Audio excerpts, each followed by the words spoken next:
کیونکہ نصیر اسے بغیر کسی وجہ کے یا کسی کام کے اپنے سسرال نہیں بھیجتا تھا، چونکہ وہ اپنے ابو سے بہت پیار کرتا تھا اور وہ نہیں چاہتا تھا کہ سفر کے دوران اسے کوئی حادثہ پیش آئے۔ حالانکہ یہ اس کا وہم ہی تھا، کیونکہ انسان کی زندگی اور موت کا وقت تو مقرر ہے، بلکہ جگہ تک بھی مقرر ہے۔ اس لیے انسان خواہ کے وہم پال کر اپنی خوشحال زندگی کو روک لگا لیتا ہے۔ بھائی موت تو ایک نہ ایک دن آنی ہے، تو پھر کیوں نہ انسان خوشی خوشی اپنی باقی زندگی سے لطف اندوز ہو۔ بھلا کسی کے چاہنے یا نہ چاہنے پر موت ٹل سکتی ہے، اس لیے انسان کو جو بھی وقت ملے اسی میں ہنسی خوشی رہنا چاہیے۔ یہی وجہ تھی کہ بابا رحیم بخش بھی اسی کلیے پر عمل کر رہا تھا۔ وہ ہر وقت اپنے گھر کے علاوہ اپنے دوستوں کے ساتھ بھی ہنسی خوشی رہتا تھا، اور اپنے دوستوں میں ہر دل عزیز مشہور تھا۔ لوگ اس کی باتیں سننے اور اس کے پاس بیٹھنے کو ترستے تھے۔ یہ صبح 10 بجے کا وقت ہوگا۔ گاؤں جانے والی بس میں سوار وہ دونوں اپنے گاؤں کی جانب رواں دواں تھے۔ بس مختلف اسٹاپ پر رکتی ہوئی تقریباً 3 گھنٹوں کی مسافت طے کرتی ہوئی منزل مقصود پر پہنچ گئی تھی۔ یہ بس کا آخری اسٹاپ تھا۔ یہاں سے ان دونوں نے گاؤں جانے کے لیے ایک تانگے والے سے بات کی اور پھر اس میں سوار ہو کر گاؤں کی جانب جانے والے راستے پر چل پڑے۔ گھوڑا منجھا ہوا تھا اور راستہ بھی خوب جانتا تھا، اس لیے وہ اپنی رفتار سے خرامہ خرامہ اپنی منزل کی جانب دوڑتا چلا جا رہا تھا۔ ابھی 20-25 منٹ ہی گزرے تھے کہ اچانک گھوڑے کو زمین پر پڑے کسی بڑے سے پتھر سے ٹھوکر لگی اور وہ پل بھر میں منہ کے بل زمین پر آن گرا۔ اس اچانک افتاد پر وہ سب گھبرا گئے اور اس کے ساتھ ہی اچھل کر وہ تینوں بھی زمیں بوس ہو گئے۔ یہ تو اچھا ہوا کہ زمین کچی تھی، ورنہ شاید سڑک پر گرتے تو اب تک ان کی ہڈیاں ٹوٹ چکی ہوتی۔ زمین پر گرتے ہی وہ تیزی سے اٹھے اور کپڑے جھاڑتے ہوئے جیسے ہی کھڑے ہوئے تو اس کے ساتھ ہی گھوڑا بھی تیزی سے یوں کھڑا ہوا جیسے کسی نادیدہ طاقت نے اسے پکڑ کر کھڑا کر دیا ہو۔ اور دوسرا لمحہ ان سب کے لیے نہایت حیران کن تھا، جب گھوڑے پر کسی ہوئی کاٹھی اور اس کی لگامیں کسی نے یوں کھول دیں جیسے کوئی اپنے ہاتھ سے انہیں کھولتا ہے، اور اس کے ساتھ ہی گھوڑا یوں ایک جانب بھاگا جیسے اس نے کوئی خوفناک بلا دیکھ لی ہو۔ اف خدایا! بھاگتے ہوئے گھوڑے کی ٹانگوں سے خون کے فوارے یوں نکل رہے تھے جیسے کوئی تیز دھار چھری سے اس کی ٹانگوں پر وار کر رہا ہو۔ گھوڑا نہایت تکلیف میں بھاگتا چلا جا رہا تھا اور کچا راستہ خون سے تر ہوتا جا رہا تھا۔ ظاہر ہے ایک طاقتور گھوڑے کے جسم سے تازہ لہو کسی فوارے کی مانند ہی اچھل اچھل کر باہر نکل رہا تھا۔ پھر چند ہی منٹوں میں وہ تیزی سے نظروں سے غائب ہو گیا۔ یہ دل دہلا دینے والا منظر دیکھتے ہی کوچوان بھی چیختا ہوا ایک جانب بھاگ گیا، اور وہ دونوں اچانک اسے ایک جانب بھاگتے دیکھ کر ایک دوسرے کی طرف حیرت سے دیکھنے لگے۔ ان دونوں کی اپنی سوچنے سمجھنے کی قوت مفلوج ہو چکی تھی۔ یہ نظارہ بڑا ہی عجیب اور ناقابل فراموش تھا۔ بھلا یہ کیسے ممکن تھا کہ گھوڑے کی لگامیں خود بخود کھل جائیں اور بھاگتے ہوئے اس کی ٹانگوں پر چھری کے وار ہوں اور اس کے جسم سے نکلنے والے خون سے راستہ لہو سے تر ہوتا جا رہا ہو؟ لیکن یہ سب خونی منظر انہوں نے خود اپنی آنکھوں سے دیکھا تھا، اس لیے اس پر یقین کرنے کے علاوہ کوئی اور چارہ نہ تھا۔ ابا جی، میرا دل بیٹھا جا رہا ہے، مجھے بہت ڈر لگ رہا ہے، نسرین نے یہ سب دیکھ کر بڑی مشکل سے ہکلاتے ہوئے رحیم بخش کے بازو کے ساتھ لپٹتے ہوئے کہا۔ اس کا جسم ہولے ہولے کانپ رہا تھا۔ یہی حال بابا رحیم بخش کا بھی تھا۔ ظاہر ہے یہ منظر تو اچھے اچھے بہادر لوگوں کا کلیجہ منہ تک لے آنے کے لیے کافی تھا۔ اس لیے بابا رحیم بخش کا دماغ بڑی تیزی سے اس نازک گھڑی کے متعلق سوچ رہا تھا۔ اسے اپنے سے زیادہ نسرین کی فکر تھی۔ گھبراؤ نہ بیٹی، مجھے تو یہ سب کسی آسیب کا چکر لگتا ہے، کیونکہ بس اسٹاپ پر تو گھوڑا بالکل ٹھیک تھا۔ شاید اس جگہ ایسی کوئی انہونی ہوئی ہے جس کی وجہ سے گھوڑے کے ساتھ یہ معاملہ ہوا ہے۔ اب یہاں کوئی موجود تو ہے نہیں تو تفصیل کس سے پوچھیں؟ کوچوان بھی یہاں سے بھاگ گیا ہے، اس نے اسے تسلی دیتے ہوئے کہا۔ ابو جی، اب ہم پیدل گاؤں تک کیسے جائیں گے؟ نسرین نے سہمی ہوئی آواز میں کہا۔ اللہ غفور و رحیم ہے، کوئی نہ کوئی سبب بنا دے گا، تم گھبراؤ نہیں بیٹی۔ رحیم بخش نے اسے تسلی تو دے دی تھی، لیکن یہ کھوکھلی تسلی تھی، کیونکہ اس کے پاس کوئی ایسی سواری تو نہ تھی جس پر سوار ہو کر وہ گاؤں تک پہنچ جاتے۔ پھر اچانک اس کے دماغ نے کام دکھایا اور اسے یاد آ گیا کہ ایک بار اسے بس اسٹاپ سے گاؤں جانے کے لیے کوئی تانگا نہیں ملا تھا، تو وہ گاؤں جانے والے ایک شارٹ کٹ راستے سے پیدل ہی گاؤں تک چلا گیا تھا۔ اس لیے آج پھر اس نے اسی راستے سے گاؤں جانے کا فیصلہ کیا۔ وہ چونکہ کافی مہینوں بعد یہاں آیا تھا، اس لیے اسے اس راستے میں ہونے والے واقعات اور وہاں سے گزرنے والوں کی لاشوں کے متعلق کچھ معلوم نہ تھا۔ اسی لیے وہ بے فکر ہو کر اسی راستے پر جانے کا ارادہ کیے نسرین کو ساتھ لے کر اس طرف چل پڑا تھا۔ ابھی وہ شارٹ کٹ سے ایک فرلنگ ہی دور ہوں گے کہ اچانک سامنے دکھائی دینے والے خوفناک غاروں میں سے دو بھیانک چہروں والی عورتیں چلاتی ہوئی ان کی جانب آتی دکھائی دیں۔ ان کے چلنے کا انداز یوں تھا جیسے وہ ہوا کے دوش تیرتی ہوئی ان کی جانب آ رہی ہوں۔ ابھی وہ سنبھلنے بھی نہ پائے تھے کہ وہ پل بھر میں ان کے سامنے پہنچ کر رک گئی۔ ان کا حلیہ دیکھ کر جیسے ان دونوں کے جسموں سے جان نکل گئی ہو۔ دو بھیانک چہروں والی عورتوں نے ان کے قریب پہنچتے ہی جیسے اپنے منہ کھولے تو ان کے منہ کے دونوں طرف سے تیز نوکیلے دانت باہر نکل آئے اور ان کی آنکھیں تیز سرخ ہونے لگی۔ یوں لگتا تھا جیسے ان دونوں کو دیکھ کر ان عورتوں پر ایک خمار سا طاری ہونے لگا ہو، جیسے کسی بھوکے کا اپنے سامنے رکھا گیا کھانا دیکھ کر حال ہوتا ہے۔ بابا رحیم بخش فوراً سمجھ گیا کہ وہ کسی آفت میں پھنس چکے ہیں۔ نسرین کے منہ سے تو خوف کے مارے چیخ تک نہ نکل پائی تھی۔ وہ تھر تھر کانپتی بابا کے بازو سے جا لگی تھی۔ پھر اس سے پہلے کہ بابا جی کچھ کرتے، وہ دونوں عورتیں ان پر وحشی اور خونخوار کتوں کی مانند ٹوٹ پڑی اور پل بھر میں انہوں نے دونوں کو چیر پھاڑ کر رکھ دیا۔ وہ دونوں کے جسموں کو اپنے تیز اور نوکیلے دانتوں سے جگہ جگہ سے کاٹ رہی تھی اور ان کے جسموں سے گوشت نوچ نوچ کر کھانے لگی تھی۔ اوف خدایا! اگر یہ منظر کوئی جیتا جاگتا انسان دیکھ لیتا تو شاید وہیں دل کا دورہ کھا کر لمبا لیٹ جاتا۔ ان دونوں کے جسموں سے اپنا پسندیدہ گوشت کھانے کے بعد انہوں نے اپنے ہونٹوں پر لگا تازہ لہو بڑے مزے سے چاٹا اور پھر چلاتی ہوئی انہی غاروں کی جانب اڑتی ہوئی چلی گئی۔ تیسرے روز گاؤں سے آئے ہوئے چند لوگوں نے دونوں لاشوں کو پہچان لیا تھا، جس میں ایک بابا رحیم بخش تھا اور وہ نوجوان عورت اس کی بہو تھی، اور وہ اسی نوجوان کے گاؤں سے تھے جہاں وہ خود رہائشی تھا۔ اس نے فوراً انہیں پہچان کر کسی کو مدد کے لیے دوبارہ اپنے گاؤں بھیج دیا تھا۔ پھر کچھ ہی دیر میں دونوں کی لاشوں کو دو چارپائیوں پر ڈال کر اسی گاؤں کی جانب بڑھ گئے۔ ان کے گاؤں پہنچنے سے پہلے ہی کوہرام مچ گیا تھا، خصوصاً ان دونوں کے گھر والوں کا تو بہت برا حال تھا۔ بابا جی نسرین کے سسر تھے اور ظاہر ہے اس گاؤں کے لوگ شادی میں شریک ہوئے تھے، اس لیے سب انہیں پہچانتے تھے۔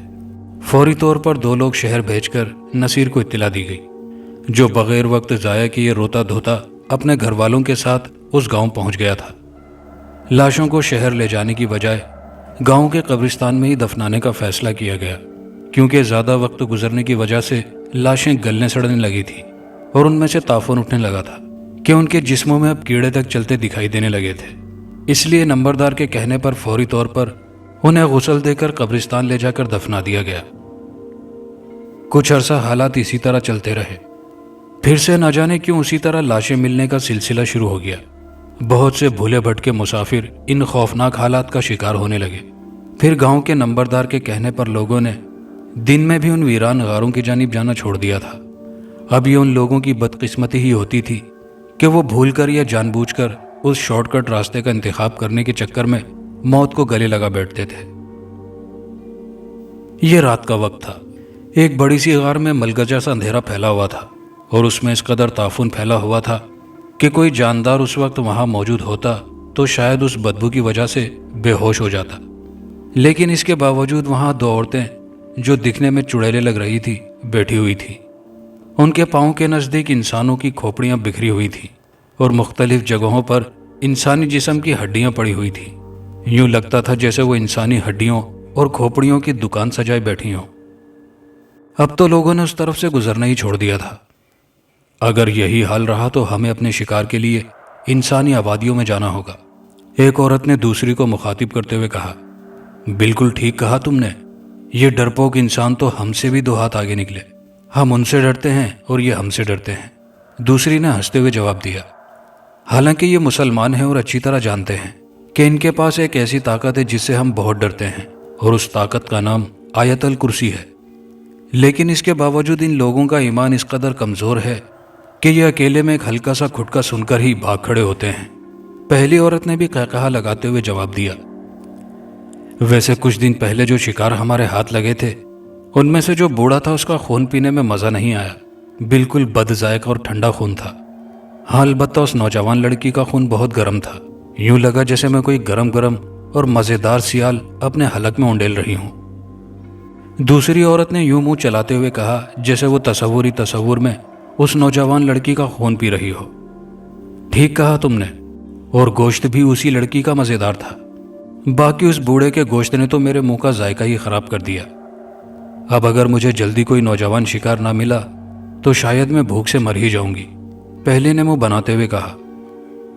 یہ دونوں چڑیلیں اسی غار میں رہتی تھی اور اکثر یہاں سے گزرنے والوں کو اپنی بھوک مٹانے کے لیے شکار کرتی تھی۔ ابھی کچھ دن پہلے ان دونوں نے ہی اس بابا اور اس کی بہو کو شکار کر کے اپنی بھوک مٹائی تھی۔ لیکن یہ چڑیلیں ان غاروں میں کہاں سے وارد ہوئی تھی یہ کوئی نہیں جانتا تھا۔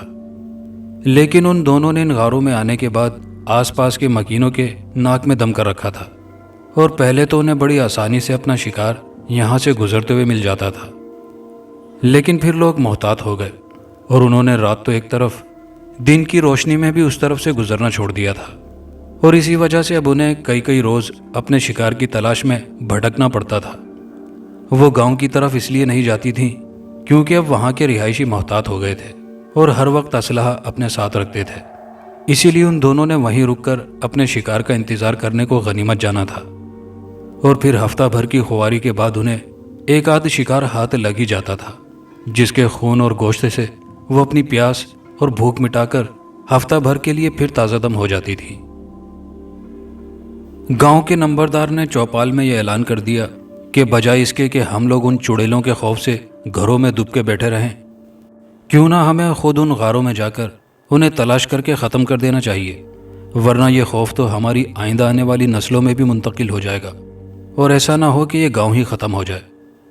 اس لیے میں یہ تجویز دیتا ہوں کہ ہمیں بہادری کا مظاہرہ کرتے ہوئے ان غاروں کی طرف چلنا چاہیے اور فوراً ان چڑیلوں کو ہلاک کر دینا چاہیے۔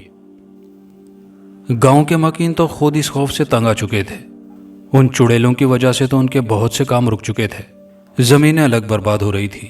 انہیں تو اس بات کا بھی خطرہ ہونے لگا تھا کہ اس طرح وہ قحط کا شکار نہ ہو جائیں کہ ان کی تمام فصلیں تباہ و برباد ہو جائیں۔ اس لیے قبل از وقت ہی انہیں کوئی مناسب تدبیر کر کے ان چڑیلوں کو ختم کرنا ہوگا۔ پھر کچھ باہمی مشوروں کے بعد نمبردار نے 15 نوجوانوں کے ٹولے کو کچھ ہدایات دیں اور ساتھ میں اپنے پاس موجود کچھ اسلحہ اور کارتوس وغیرہ انہیں دے کر ان غاروں کی جانب روانہ کر دیا۔ یہ مغرب کا وقت تھا، اندھیرا بھی پوری طرح نہیں پھیلا تھا۔ وہ سب بڑی خاموشی اور ہوشیاری سے ان غاروں کی جانب بڑھ رہے تھے۔ ان کے ہاتھوں میں بندوقیں اور کارتوس کی پیٹیاں تھیں، گو کہ انہیں پتہ نہیں تھا کہ ان کا واسطہ ایک دو چڑیلوں سے پڑ سکتا ہے یا بہت سی چڑیلیں ان غاروں میں چھپی بیٹھی ہوں گی۔ لیکن اس کے باوجود انہوں نے اپنی بھرپور تیاری سے ان غاروں میں جانے کا فیصلہ کیا تھا۔ جب تک وہ ان غاروں تک پہنچے اس وقت آسمان پر چاند اور ستارے چمکنے لگے تھے۔ چاند کی دودھیا روشنی میں وہاں کا خوفناک منظر اور بھی نکھر کر سامنے آ گیا تھا۔ دور دور تک ویرانی پھیلی ہوئی تھی اور چاروں جانب ایک پرہول سناٹا چھایا ہوا تھا۔ پتہ نہیں یہ جگہ کی ہولناکی تھی یا کچھ اور کہ انہیں وہاں کسی حشرات الارض تک کی آواز سنائی نہیں دے رہی تھی۔ یوں لگتا تھا جیسے وہاں کے چرند پرند اور کیڑے مکوڑے بھی ان غاروں میں رہنے والی خوفناک مخلوق سے خوفزدہ ہو کر اپنی اپنی آماج گاہوں میں چھپے بیٹھے تھے۔ بڑا ہی دل دہلا دینے والا منظر تھا، لیکن نمبردار کی ذہانت اور دور اندیشی کو سلام تھا کہ اس نے بھی گاؤں کے چیدہ بہادر نوجوانوں کو یہ ذمہ داری اور بہادری والا کام سونپا تھا۔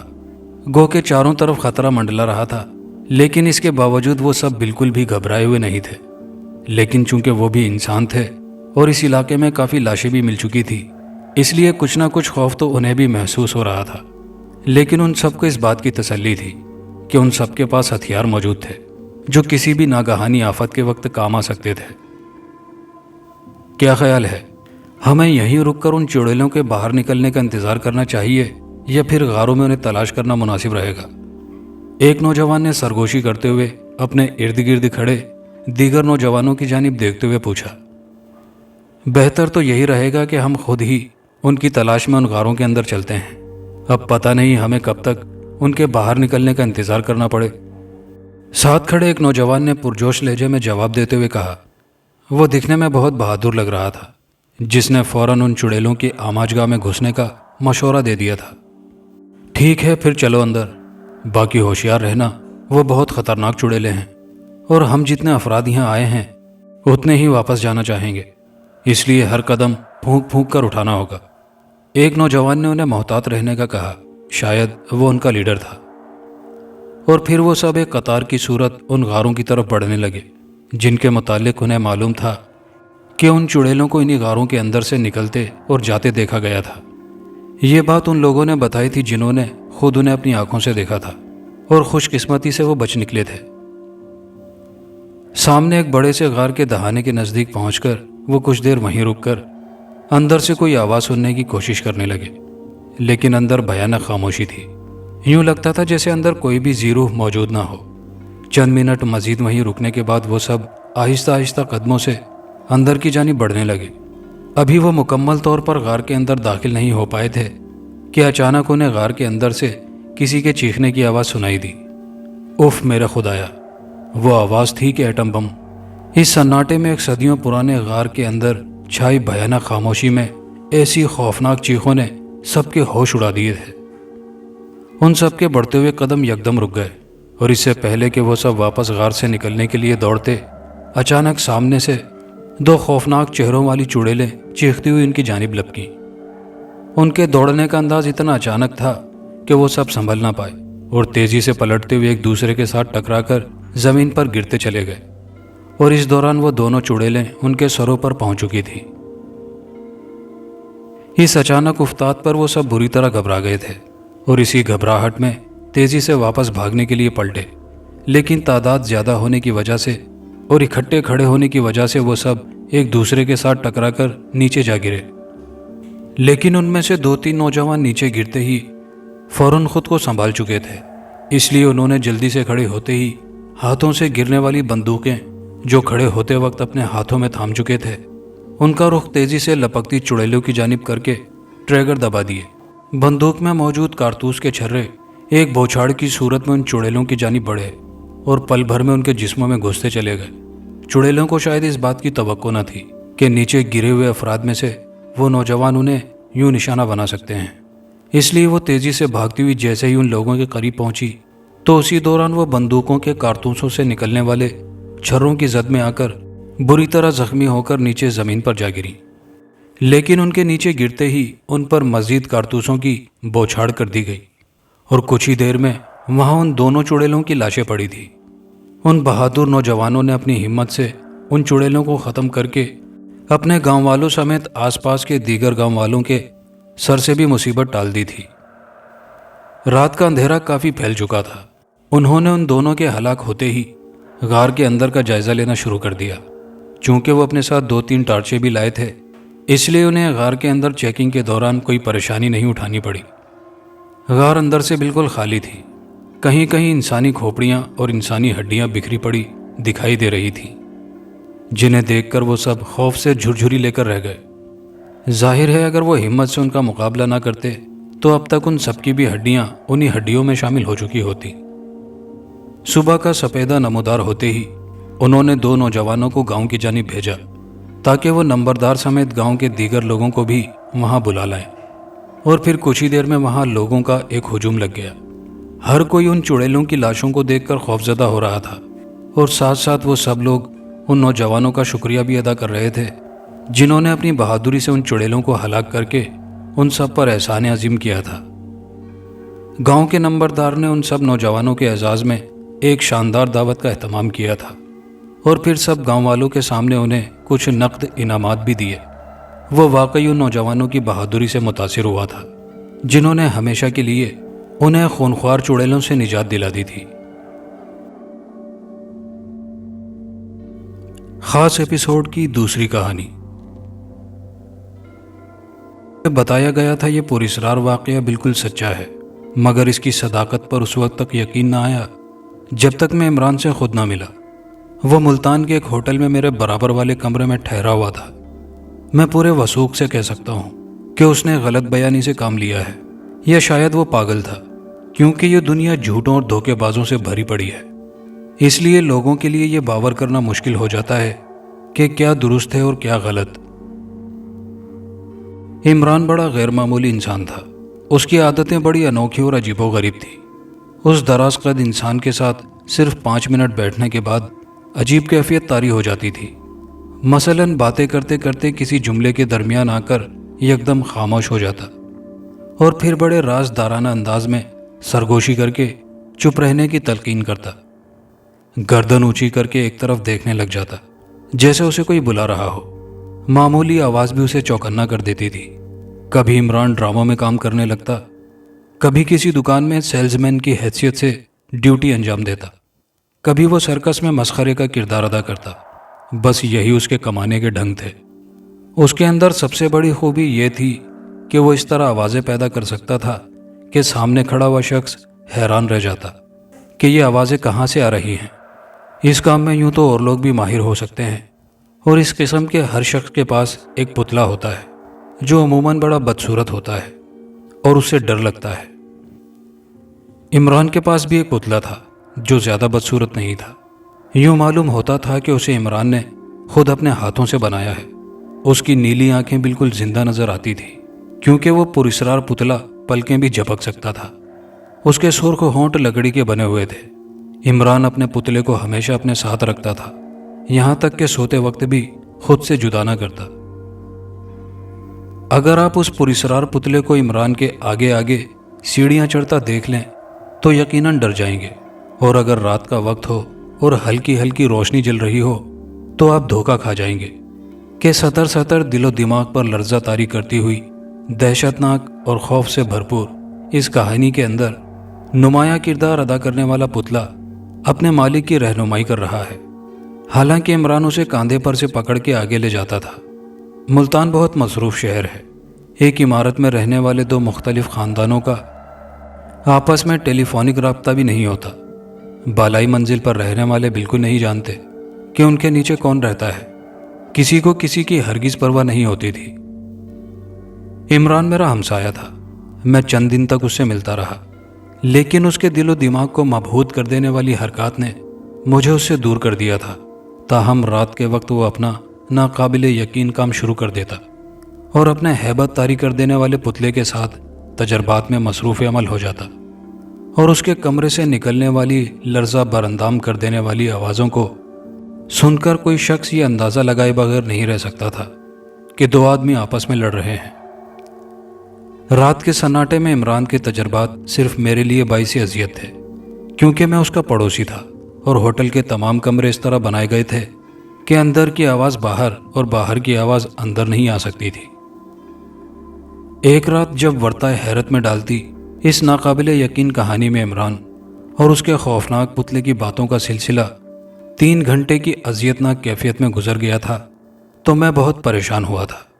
دن بھر کام کاج کرنے کے بعد تھکن سے چور جب میں واپس آتا تو ان کی لگاتار شور شرابہ باتوں سے تنگ آ کر کمرے سے مجھے باہر نکلنا پڑا۔ میں نے اس کا دروازہ کھٹکھٹایا، اندر سے کوئی جواب نہ آیا۔ میں نے خود ہی اس کے کمرے کا دروازہ کھول دیا۔ عمران اپنے پتلے کو جو خوف اور دہشت سے بھرپور تھا زانوں پر بٹھائے اسے کچھ سکھا رہا تھا۔ جب میں اندر آیا تو اس نے پتلے کی طرف دیکھا۔ اس کی نیلی آنکھیں مجھے گھور رہی تھی۔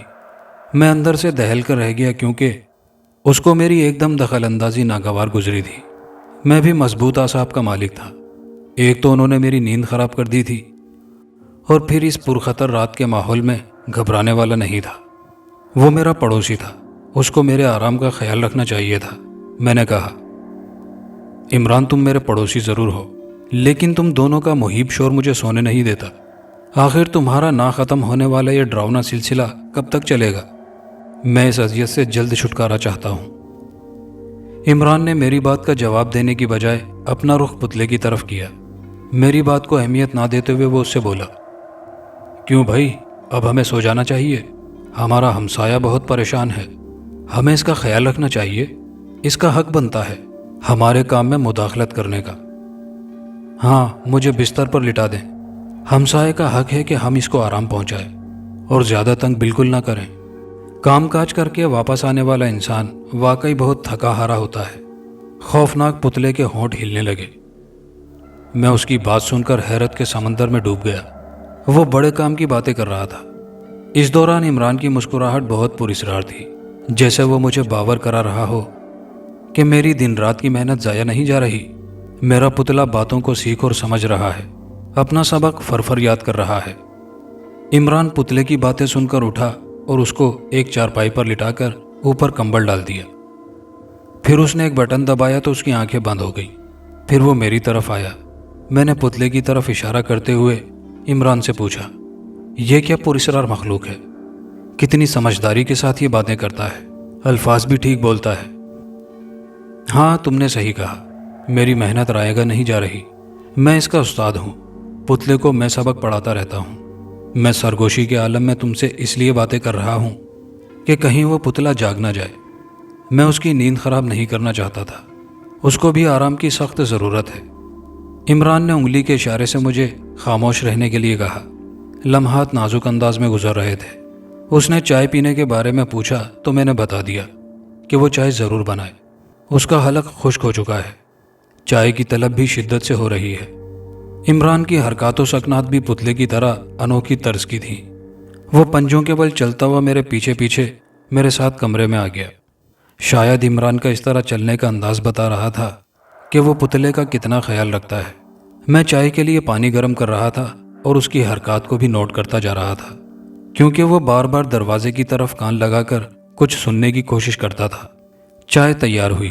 چائے پیتے پیتے میں نے اس سے کچھ سوالات پوچھے تو وہ مجھے کہنے لگا، شاید تم مجھے پاگل سمجھتے ہو، میں ہرگز پاگل نہیں ہوں، میرا پتلے سے لگاؤ عاشقانہ ہے۔ عمران بولا، میں تمہاری بات کو خوب سمجھ رہا ہوں، اس سے تمہارا اس قدر لگاؤ مجھے اکثر اوقات حیرت میں ڈال دیتا ہے۔ مجھے خود ہی سے بڑی نفرت ہے۔ عمران یہ کہہ کر میری طرف دوبارہ متوجہ ہوا، شاید وہ مجھ سے مزید باتیں کرنا چاہتا تھا۔ عمران، اگر تمہیں اپنے پتلے سے نفرت ہے تو تم اسے جلا کیوں نہیں ڈالتے؟ اس سے تمہاری جان ہی چھوٹ جائے گی، نہ رہے گا بانس اور نہ بجے گی بانسری، میں بولا۔ عمران نے اپنا ہاتھ میرے منہ پر رکھتے ہوئے کہا، خدارا خاموش ہو جاؤ، یہ باتیں اس تک نہیں پہنچنی چاہیے، زندگی ہمیں سکون سے گزارنے دو۔ ہم تھوڑی دیر خاموشی سے چائے کا دور چلاتے رہے، اور جب چائے ختم ہو گئی تو میں نے اس سے کہا کہ تم اپنے کام میں بڑے ماہر ہو سکتے ہو۔ میں؟ نہیں، اتنا نہیں۔ ہاں، میرے والد اس کام میں کافی ماہر تھے۔ تم نے یقیناً پروفیسر زمان کا نام سنا ہوگا، وہ میرے والد تھے۔ اس وقت میں جو کچھ جانتا ہوں وہ سب والد صاحب کے لطف و کرم اور توجہ کا نتیجہ ہے، اور اب بھی میرا مطلب ہے ان کی عدم موجودگی میں بھی۔ کیا تم میری بات سمجھ گئے ہو؟ وہ بہت ذہین انسان تھے، مجھے اپنے گلے اور چہرے کے عضلات پر زیادہ قابو نہیں۔ یہی وجہ تھی کہ والد صاحب میری طرف سے ہمیشہ نا امید رہے، کیونکہ اپنے فن میں مہارت حاصل کرنے کے لیے مجھے اپنے گلے اور چہرے کے اتار چڑھاؤ پر پورا کنٹرول ہونا چاہیے۔ وہ پتلے کو اپنے سامنے بٹھا کر کھانا بھی کھلا سکتے تھے، لیکن میں یہاں تک بھی نہیں پہنچ سکتا۔ وہ مجھے دن رات اس کام کی مشق کراتے۔ اکثر لوگ ان کی حرکات کے باعث ان سے خوف کھاتے تھے۔ وہ بڑی باروب شخصیت کے مالک تھے۔ عمران نے اپنے کوٹ کی جیب سے ایک تصویر نکال کر مجھے دکھائی۔ یہ اس کے والد کی تصویر تھی۔ یہ موٹا تازہ انسان بڑی مکرو شکل والا تھا۔ اس کے چہرے پر سیاہ رنگ کی گھنی مونچھیں تھیں جو اوپر کی طرف تنی ہوئی تھی۔ اس کی بھویں آپس میں ملی ہوئی تھی۔ اس کی موٹی موٹی گول آنکھیں اس کے چہرے کو بڑا ہیبت ناک بنا رہی تھی۔ نیئر صاحب، شاید تم یقین نہ کرو کہ جب والد صاحب سیاہ کوٹ پہن کر اسٹیج پر آتے تو بالکل قوی ہیکل دیو لگتے تھے۔ والد صاحب اپنے پتلے کو ساتھ لے کر جا رہے تھے، پھر وہ اس پتلے کے ساتھ لوگوں کے سامنے بے تکلفی سے باتیں کرتے۔ میں بھی بعض اوقات ان کے ہمراہ جایا کرتا تھا، ان کے کام کو سیکھنے کی کوشش کرتا، ان کی حرکات و سکنات کو بغور دیکھتا، اور پھر ایک دن، کیا تم نے کوئی آواز سنی ہے؟ نہیں، کچھ بھی نہیں، میں نے کوئی آواز نہیں سنی۔ تم اپنی بات جاری رکھو، تمہاری اہم باتیں سننا بہت ضروری ہے۔ ایک شب کیا ہوا، میرا مطلب ہے والد صاحب کے ساتھ ایک حادثہ اچانک پیش آیا۔ وہ لفٹ کے راستے سے نیچے گر کر فوت ہو گئے۔ کسی نے بالائی منزل پر لفٹ کے راستے کا دروازہ کھول دیا تھا۔ والد صاحب بے دھڑک اندر گھس گئے، لیکن لفٹ نہ ہونے کی وجہ سے نیچے گر کر شدید زخمی ہو گئے۔ سر پھٹ گیا، ٹانگیں بھی ٹوٹ گئیں۔ پتہ چلنے پر ان کو لفٹ کے اندر سے نکال کر فوراً اسپتال لے جایا گیا، لیکن وہ جاں بر نہ ہو سکے۔ ڈاکٹروں نے ان کو بچانے کی سر توڑ کوشش کی، لیکن بے سود، وہ چل بسے تھے۔ یہ کہتے ہوئے عمران کا چہرہ زرد پڑ گیا۔ اس رات جب میں سویا تو وہ میرے خواب میں آئے۔ وہ مجھ سے کہہ رہے تھے، اٹھو اٹھو اور پھر سے کوشش کرو، میں تمہارے اندر اپنی تمام خوبیاں پیدا کرنا چاہتا ہوں، اور ہاں یہ بھی سن لو، میری موت کا علم میرے پتلے کو ہو گیا ہے۔ میری ناگہانی موت سے افسردہ اور پریشان ہو کر وہ بھی ہمیشہ کے لیے کہیں غائب ہو گیا ہے۔ خواب ختم ہوتے ہی میں اچھل کر بستر پر بیٹھ گیا۔ اب تم مجھے بتاؤ، کیا میں پاگل ہوں؟ میرے والد صاحب کا پراسرار پتلا ان کے فوت ہو جانے کے بعد دنیا کی نظروں سے کہیں دور چلا گیا ہے، لیکن میں ابھی زندہ ہوں۔ میرا پتلا مجھے بلا رہا ہے۔ میں قسم کھا کر کہتا ہوں وہ نیند سے بیدار ہو گیا ہے۔ میں نے ابھی ایک آواز سنی ہے۔ میں پاگل نہیں ہوں، تم اس کی آواز نہیں سن سکتے، کیونکہ تمہارا اس سے کوئی تعلق واسطہ نہیں ہے۔ وہ کبھی برداشت نہیں کرے گا کہ میں اسے تنہا چھوڑ کر کہیں چلا جاؤں۔ میں اسے باتیں کرنے پر مجبور نہیں کرتا، بلکہ وہ مجھے مجبور کرتا ہے۔ وہ ہر وقت مجھے مشق کراتا ہے۔ میں اسے اب بھی اردو کے قاعدے میں سے الف جیم دال ڈال سین عین یاد کروا رہا ہوں، تاکہ وہ اردو روانی کے ساتھ بول سکے، جیسے میرے والد صاحب زمان کا پراسرار پتلا ان کے ساتھ بڑی روانی سے اردو بولتا تھا۔ لوگ اس سے سوال کرتے تھے، وہ ان کے جوابات دیا کرتا تھا۔ اس کے جواب سن کر لوگ حیرت زدہ ہو جاتے تھے کہ پتلا انسانوں کے اشاروں پر ناچتا اور کودتا ہے، تابعداری بھی خوب کرتا ہے۔ لوگ اپنے سوالات کے جوابات سن کر اپنے رگو پے میں خوف و ہراس کی لہر گردش کرتے ہوئے محسوس کرتے۔ اس وقت میں نے بھی ایک آواز سنی، بڑی باریک اور تیز آواز، جو بلا شبہ عمران کے کمرے سے آ رہی تھی۔ اس کا خوفناک پتلا جسے وہ سلا کر آیا تھا اور اس کے اوپر کمبل بھی ڈال دیا تھا، اب وہ خود بخود نیند سے بیدار ہو گیا تھا۔ یہ کوئی یقین کرنے والی بات ہے؟ نہیں، یہ واقعی یقین کرنے والی بات ہے۔ وہ مافوق الفطرت خوفناک پتلا اس کو آوازیں دے رہا تھا، عمران، عمران۔ وہ فوراً میرے کمرے سے اٹھ کھڑا ہوا۔ دیکھو نیر، اس کی آواز سنو، وہ مجھے بلا رہا ہے۔ میں پاگل نہیں ہوں، میں یقیناً پاگل نہیں ہوں۔ یہ کہتے ہوئے بڑی تیزی کے ساتھ وہاں سے نکلا۔ میں نے اس کے کمرے کا دروازہ کھلتے اور بند ہوتے دیکھا۔ تھوڑی دیر بعد میں بھی اپنے کمرے سے باہر نکل آیا۔ میں اپنے دل میں سوچ رہا تھا کہ دنیا میں ایسے لوگ بھی موجود ہیں جن کی کہانیاں حیرت و خوف کے گرداب میں غوطہ زن کر کے لمحہ لمحہ پل پل دہشت زدہ ماحول میں انسان کو جگڑتی ہیں، اور ایک مدت تک وہ کہانیاں اپنے نقوش چھوڑ جاتی ہیں۔ دو عظیم ناقابل یقین زندہ انسانوں کی کہانیاں، ان کے خوفناک پتلوں کی کہانیاں انمیٹ نقوش چھوڑ گئیں، انسان کو حیرت کے سمندر میں غوطہ زن کر گئیں۔ میں آہستہ آہستہ عمران کے کمرے کی طرف بڑھنے لگا تاکہ میرے قدموں کی آواز پیدا نہ ہو۔ میں اس کے اب بہت قریب تھا، کمرے کے بالکل قریب پہنچ گیا۔ پھر مجھے عمران اور اس کے خوفناک پتلے کی آوازیں سنائی دینے لگی۔ ان کی خوفزدہ کر دینے والی آوازیں آہستہ آہستہ مزید بلند ہوتی چلی گئیں۔ مجھے وہ آوازیں صاف سنائی دینے لگیں، جس کی وجہ سے میرے دل کی دھڑکن تیز ہو گئی اور میں ہراساں ہو گیا۔ عمران اپنے خوفناک پتلے کو سبق پڑھا رہا تھا، بار بار دہرا رہا تھا، الف جیم دال ڈال سین عین غین۔ پھر میں عجیب و غریب یہ خوفناک قسم کی باتیں سن کر اس کے گھر سے نکل کر اپنے فلیٹ میں آ گیا تھا، اور اپنے بستر میں جا کر لیٹ کر یہ سوچتا رہا، کیا یہ دنیا ایسے ہی پراسرار انسانوں سے بھری ہوئی ہے؟ کہانیاں اچھی لگی ہوں تو ویڈیو کو دوستوں کے ساتھ لائک شیئر ضرور کیجیے گا۔ آپ کے کامنٹس ہماری حوصلہ افزائی کرتے ہیں، اپنی رائے ضرور دیجیے گا، اور چینل پر نئے آنے والے دوستوں سے گزارش ہے کہ چینل کو لازمی سبسکرائب کر لیجیے۔ شکریہ۔